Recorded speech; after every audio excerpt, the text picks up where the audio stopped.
Hello friends, Klaige here again, and this is going to be the second half of this commentated set with RogueYoshi's Chipp. If you haven't watched the first half, I highly recommend you do that first because it'll help you better understand how this set has been going and what I've been struggling with versus what I'm trying to adjust to. So definitely recommend you check that out before watching this particular half of the video. And with that, we're just going to jump right back in and get back to it. So this is game 9 of 16. I'm in the middle of probably the worst part of the set for me, dropping, I'm about to get my third straight loss of a three game set. So I'm struggling here, playing a little tilted. So let's pick up where we left off from on the last video and go on in. So yeah, I've been struggling with the backdash, not doing a good job. He's getting away from a lot of strike throw attempt mix-ups, stuff like that. I'm not really adjusting well. And you're going to see some more of that here in this video. I'm still not real sure about pressure, stuff like that. We start off with an auto guard. I fail to be in range for throw, which feels real bad. I need to learn to do, like, crouch kick, cross dust after those and recognize those better. But I spend an early burst, have him in the corner, but instantly he uses YRC. Does not want me on top of him and gains space. Now he's back on the offense. Whips a throw, immediately bursts. Because he's just like, you know, if I just don't let Anji play the game, then I can't really lose now, can I? Which is a pretty good mentality going this. He spent a lot of resources, but healthy life lead. I don't have a lot going. Get counter hit, and yeah, that's a wrap. So yeah, still playing really lost. Just like don't have a good feel for what's going on. I was definitely really frustrated at this point in this set. I felt like nothing I was doing worked. Get a nice counter hit here with Ko. Get as much as I can out of it so there's no meter to extend it. Go up. Start my offense. And again, backdash. Backdash has been brutalizing me. Makes me whip a throw. Lets RogueYoshi get out of the corner. Now I go for the ride up the wall. Getting hit by these combos suck. I will say those are the wall combos from Chipp are some of the most interesting combos in Strive. It's a really neat mechanic. Finally, I'm just like, you know what? I'm done trying to block and guess and get out of pressure. Just throw a Kacho if we get, see if we get lucky. I did, so, you know, it worked. It gets me around, but I still don't feel very good about how I'm playing right now. Still feels like I'm just guessing and flailing and don't really know what's going on. Immediately thrown, back in the corner, immediately thrown again. Yeah, I'm just getting manhandled here. I'm running out of ideas. Throw out a gold burst, so it's like, okay, I have some resources to play with now. Get a Ko. Probably should have RC'd that, if I'm being honest. Finally get a strike throw mix up to work. Good block on the in, and let's just stop there for a second. Look at my tension gauge. See those two green, flashy, glowing gears? That's 100% tension that I just let sit there after Reen got blocked. Yeah, I wasn't on my game here. Not playing well. So, yeah, not something you should do. If you have 100% bar and you have an unsafe move, get blocked. I don't know, maybe make it safe. Maybe try and turn it into a mix-up. Maybe don't just stand there and lose your turn, get punished, and be stuck with 100 meter that you end up not using any of and dying. Yeah, I was playing mad tilted. Just not using my head. Kind of letting the situation of not knowing how to get out of Chipp's pressure get to me and just not playing smart. Just fighting games are very much a mental check over an execution check. Execution is important. Hitting your combos and your stuff is all important. But, man, let me tell you, mentality trumps all of it so much. So, before this, we started a new set, obviously, because 3 games had passed. I took a quick mental lap. I took a deep breath. I got a drink of water, and I was just like, all right, what are you doing wrong? You got to do something. So this set, I start off with a gold burst. I'm like, I just want some resources to play with. And I get him in the corner, use all my resources, but get nothing for it, because yet again, I get backdashed. I do get a whiffed gold burst, which is nice. It means he doesn't have a ton of resources to play with. Right now, I'm just blocking, still unsure what to do. I try to check with crouching kick. I do get out there a little bit, then immediately counter hit again. And finally, I'm like, I have auto guard. But then auto guard doesn't get anything because I wasn't in throw range, even though I thought I was, which really sucks. And back in the corner again, just blocking. Can't believe he hasn't run up and thrown me. I finally get out after all of that. And I'm still just blocking. Get hit by a shuriken on the last frame there. And again, I'm just like, what do I do? I'm running out of ideas. Auto guard super, save me. Please do something for me. So it gets me there. Now we're in a last bit of life scramble situation. trade there with Fan Needles and Beta Blade, and an air scramble nets me around. And I needed that. I needed to be like, you know what? Sometimes you're going to have to scramble, and then let's start this round off right with a big old counter hit Fujin. I drop it because I didn't charge the second Fujin, like I've talked about in the counter hit video. So that could have been probably 30% more damage. He could have been down to 15% life if I finished that combo properly. But instead, I hold the corner here, and I just go, I'm not letting him leave. I'm not chasing Chipp down again. Hit him. He kind of is in a checkmate situation, bursts immediately, which is an easy bait. And we get back on track.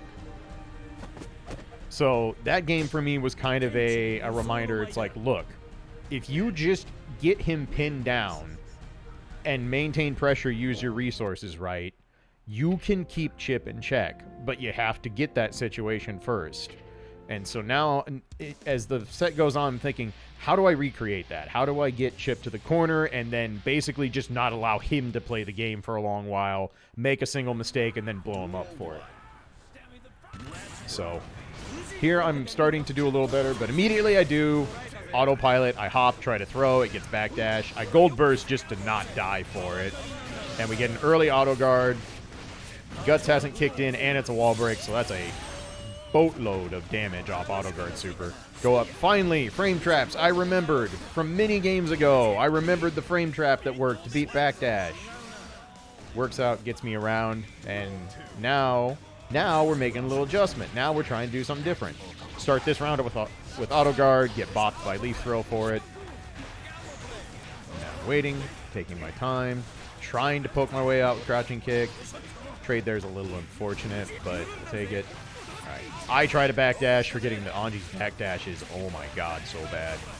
I haven't talked enough about how bad Anji's backdash is, but I digress. Still not having luck anyway. Get an instant burst there. Considering the life lead, I was happy to see that. Really happy to see I earned a burst there. Felt like that was kind of a little panic burst, but I'll take it. But I get anti-aired. So many people have these slashes that are good anti-airs, and Anji does too. It's just I feel like his never activates when someone's on top of me. Early crossover into the throw. Keep the mix-up tight, and yet again, I try to dash up throw. I get backdashed. Not remembering my lesson from earlier, I don't try to frame trap. I try to run up and throw, and I get bopped for it. He's shown me time and time again he's willing to just hammer on backdash to get out of pressure, and I've got to continue to try and make him pay for it. I haven't been doing that great of a job, so now it's kind of an even match here. Make him RC so he's not able to RC the overhead, so not really any danger there. Now I just kind of let Fujin in, kind of waiting to see what he does. Keeping my meter. All right, counter hit Ko. Not quite close enough. Drop the finisher. That could have been the round easily if I complete the whole counter hit conversion. He does drop a combo in return, so now we're down to another one of those end-of-game scrambles. RC, keep the pressure on. There's the frame trap. See, we're learning. You did it, Klaige. You remembered that you did something successful, and now you're reapplying it. It's so hard to do that sometimes.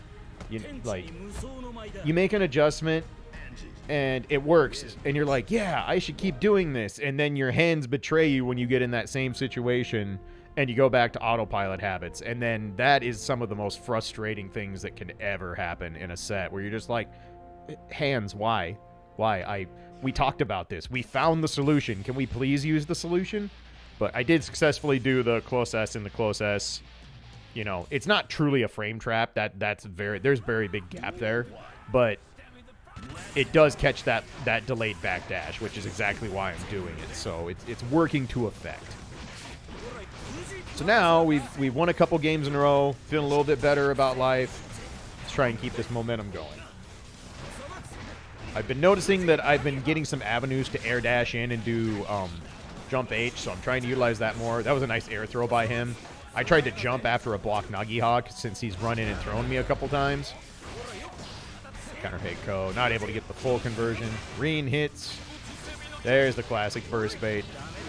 So for those of you who want a really easy burst bait, if you bounce someone on the corner with Reen like that, just wait until the maximum possible height and do close S. Because if they wait to see you hit close S, then burst, which is what a lot of smart players would do, they're not going to burst immediately before or after a Roman cancel, because that's a surefire burst bait. But if you wait for a lot of the cast until they are at the absolute max height, and then do close S, when you cancel into crouching heavy, it's going to make the burst whiff if they burst immediately. So it's a little tricky to get the height right, but if you can do it, you'll bait a lot of bursts like that. That's something that happens for me really often. And in this case, that baited burst turns into a round win. So very happy to see that. Start off counter hit Fujin. There we convert. That's what you're supposed to do with a counter hit. Take 75% of Chipp's life in the first 3 seconds of the round. That's the good stuff. RogueYoshi not about to just lay down and die for me. I start getting chucked again. Wall break. Now we're back to a pretty much even match. I do have a lot of tension to play with. Auto guard. Punish. I definitely overestimate how much damage Isanogi does on the back of combos. I thought this was going to kill. It didn't get anywhere close. I need to remember that Isanogi scales really, really, really bad. Reversal gold burst because I just want the resources to end the round. There's wire C. And I'm kind of in the corner. I panic wire C. It wasn't a good one, but I do manage to panic tech a throw and steal this with a Ko. That was not good corner awareness by me. I was just kind of in that panic mode. And I'm like, I've got a bunch of tension. I should wire C. And I wire C when he is nowhere near me whatsoever, which was really dumb.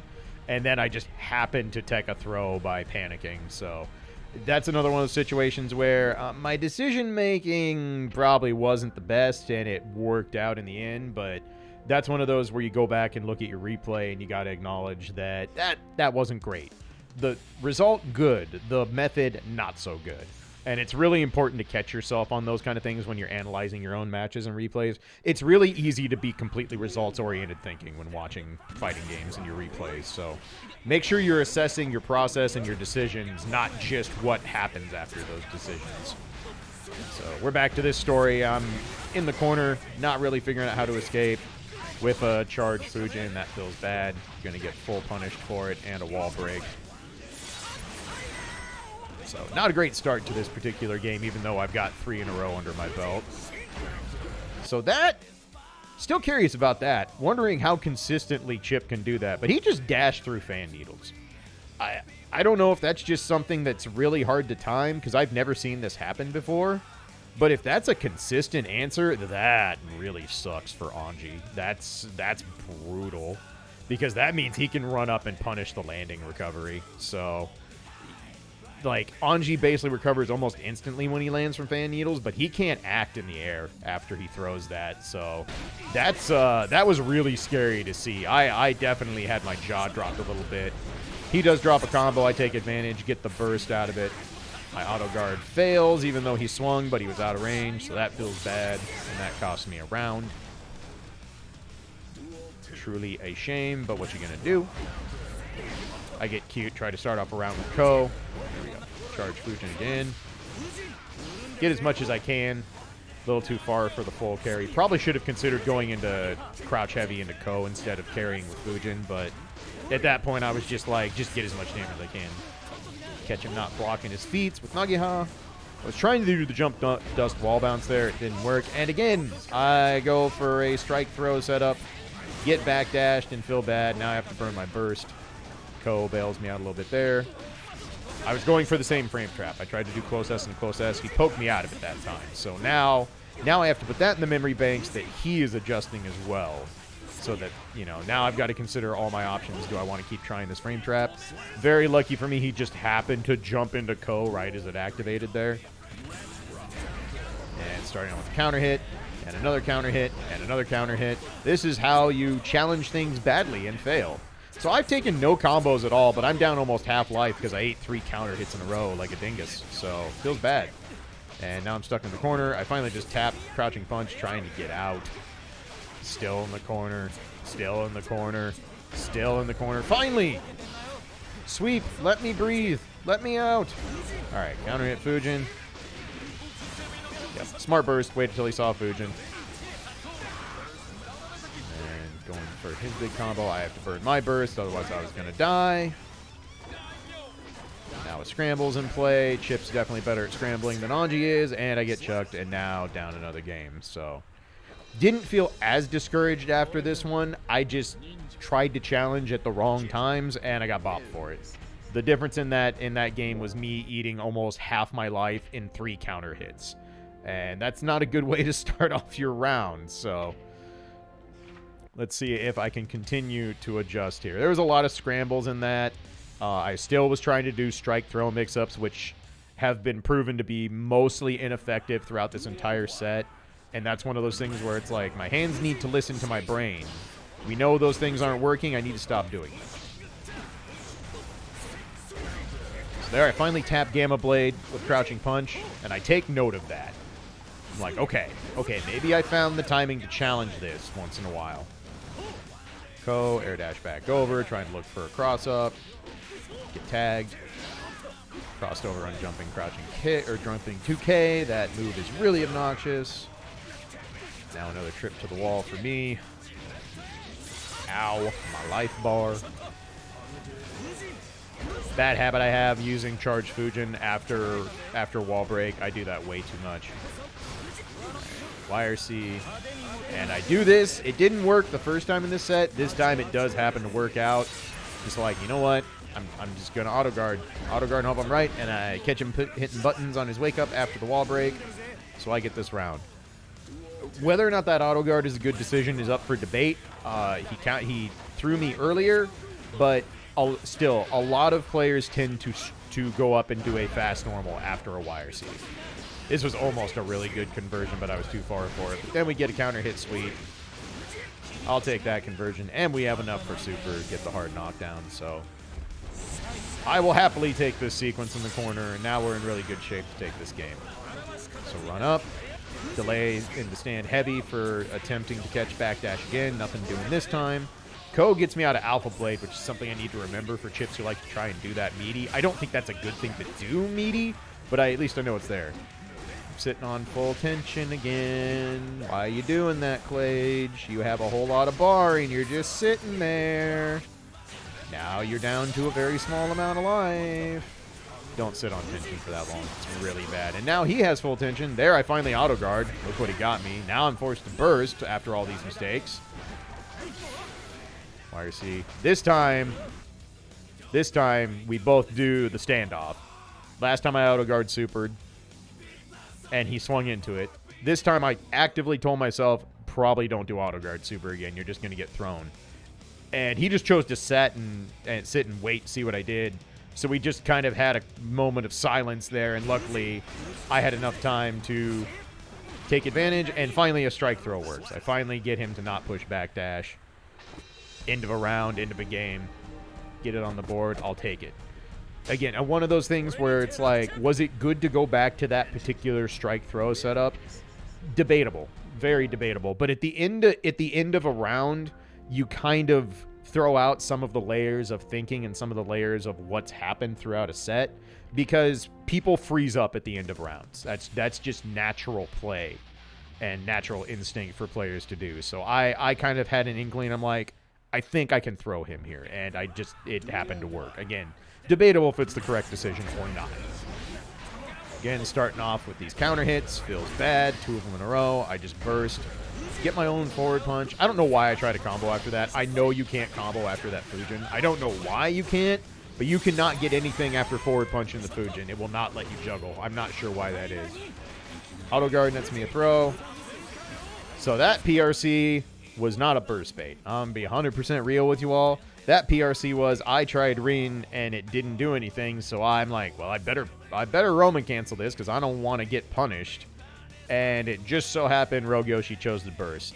This was not some galaxy brain, I've got him, he's going to burst. No, this was very happy accident on my part. That said, I recognize that I accidentally baited the burst, take full advantage, get my damage, push him to the corner.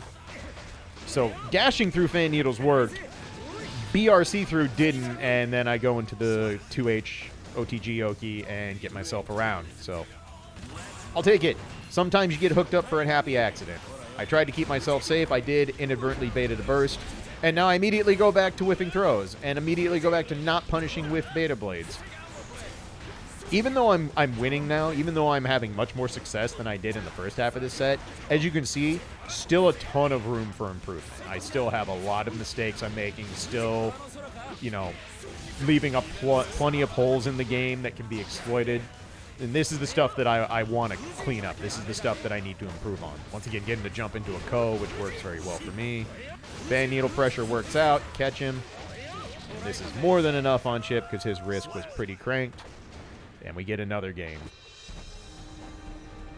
So at this point, I believe we're either tied in games or I'm one ahead. See, it's been 15 games, so someone's. I believe I'm one ahead here, if I remember right. I think I ended up 2 games ahead when this was all said and done. But so I'm very happy that I was able to start winning, starting to make adjustments, starting to play a little better. But like I said, I would be lying if I said I'm super, super satisfied that I fixed my problems, both against RogueYoshi individually and as Chipp as a character. There's still a lot of things I need to work on in the lab. There's still a lot of things I can take away from this set that I can try and improve on. So, last game here. We'll go into it. I'm feeling much better, playing with more confidence at least, feeling better about my overall play and execution, even if some of my decision-making hasn't been on point. Get pushed to the corner pretty early here and thrown. RogueYoshi did a nice job in this set of varying his throw timings. I really did not know when throws were coming most of the time, and with Chipp's speed, that's a good way to do it.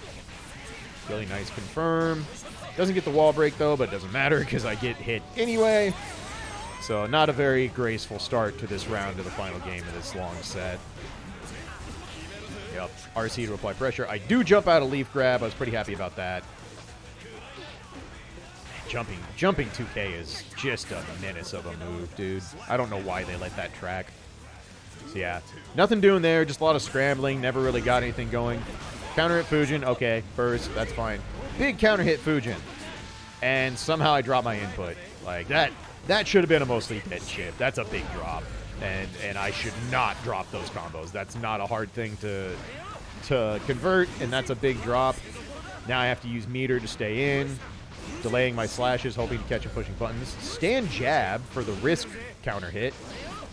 Should have done kicking the Fujin there. So I have had a lot of chances to close this out and haven't converted, but I just happened to push buttons at the right time and get hooked up.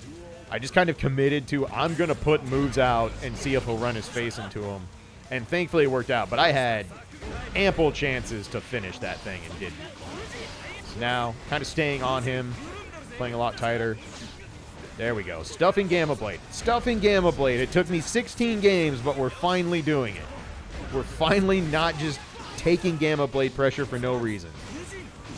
Reen catches. I just run up for the meaty. Try to frame trap again. This time catch him with Reen. I burst. I intended to block for that burst, and I thought I did, and it just hit me. But it all works out. I go up, catch him with another Ko, and we end this set on a pretty high note. So, yeah. So that hopefully gives you an idea of what my mindset is like when I'm playing games, when I'm trying to, you know, play a longer set against someone, adjust to what's going on, and apply the various layers on both offense and defense and in neutral to, you know, what we're each learning about each other and each other's characters throughout the set. So hopefully this has been really useful to you. Like I said, this is definitely not to highlight me being some savant that, you know, oh, those first 9 games were a struggle, but then the big brain am working again, and now I win. No, I definitely played better, and it shows because I started getting games and winning a lot more than I was losing. But like I said, the thing I took away from rewatching these is that I did a lot of good things. I could have done a lot more good things and played a lot better still, and that's kind of the story of fighting games. No matter how much you play, no matter how good you get, there is always room to improve, and usually there's a whole lot of room to improve. So I hope you enjoyed this. I'll probably do some more of these commentated sets as I find more players to play long games with that I think are worth talking about. So these probably won't be a super regular thing, but I'll try and do one every week or every other week since people seem to be enjoying it. And in the interim, I will definitely get more regular uncommentated match footage up. Probably going to work on another guide here in the near future. I think the next one will probably be about auto guard spin. and talking about that and all the factors that come with it. So I think that'll be my next fully done guide, so look forward to that. If you want to do the like and subscribe thing, cool. As I've said many times, this is just kind of a hobby, though so many of you have been checking this out that I'm actually, like, kind of sort of getting YouTube revenue, which has never happened in my life, so that's a nice little bonus. I appreciate that, and I appreciate all of you leaving feedback, giving your input. It definitely helps me better figure out what I want to do to keep the Anji info coming to y'all. So thank you for watching. Y'all take care of yourselves, and I will catch you next time. Later.